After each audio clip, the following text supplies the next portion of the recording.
Welcome back to the Ultimate Whey Protein Guide with Brad Newton.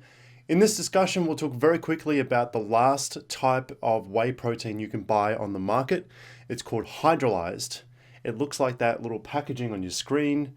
On the front, it will say hydrolyzed. On the back, on the label, it should say hydrolyzed whey protein. And it's the most expensive type of whey protein that you can buy as well.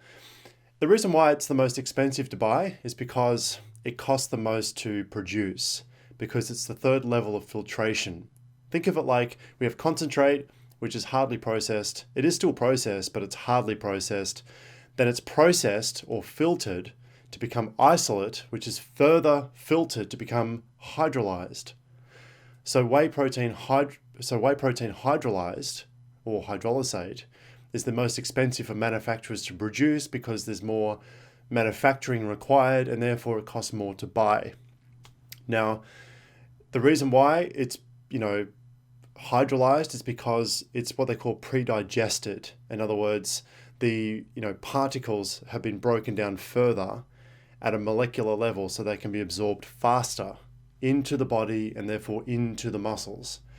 So it's also known as a pre-digested form of protein because part of those amino acids have already been split at the molecular level before they even hit your stomach, where they'll usually get split and broken up down into, amino acids and down into peptides and so forth.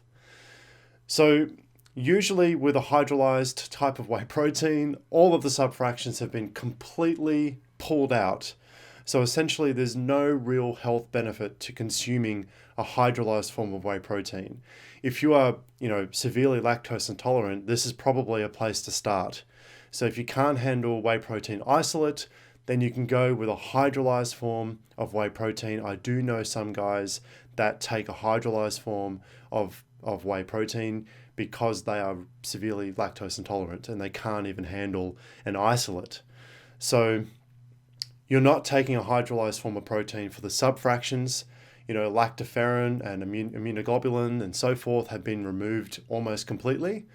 Some manufacturers actually, when they hydrolyze their whey protein, they'll actually add in some of those subfractions after they've put this particular whey protein through its process of filtration to make it a hydrolyzed or a pre-digested form of protein.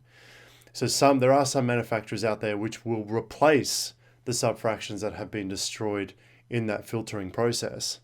So that's probably more or less being futuristic. More and more manufacturers will eventually start doing that. But right now, hydrolyzed protein is not very popular. It doesn't mean it's not effective. It just means it's more expensive. For the return on investment. Yes, it does absorb faster than whey protein isolate. Yes, there is research out there which confirms that hydrolyzed whey protein is absorbed faster, but it's marginally faster. But you're paying almost twice the price for a hydrolyzed form of protein over an isolate form of whey protein. So that's why it's not very popular. It is very expensive to buy. So therefore, a lot of guys usually stick with isolate or stick with a concentrate, or most commonly a blend of a concentrate and an isolate together. So in terms of research, I couldn't find really any research articles, peer-reviewed research articles that can confirm that hydrolyzed form of whey protein is more effective long-term for building muscle over and above having an isolate or a concentrate form of whey protein. If you can find research out there, send it to me. Brad at seekfitlife.com, specifically investigating whey protein isolate and whey protein concentrate and hydrolyzed whey protein with the long-term benefits of building muscle and muscle protein synthesis over the long term. If you find that, send it to me.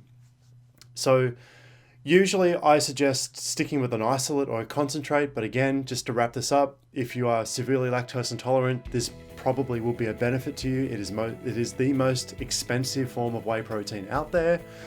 But it's up to you completely. If you have all the money in the world to spend on it, go for it. But just to let you know that the subfractions have been mostly removed, but there may be one or two manufacturers out there which have put them back in.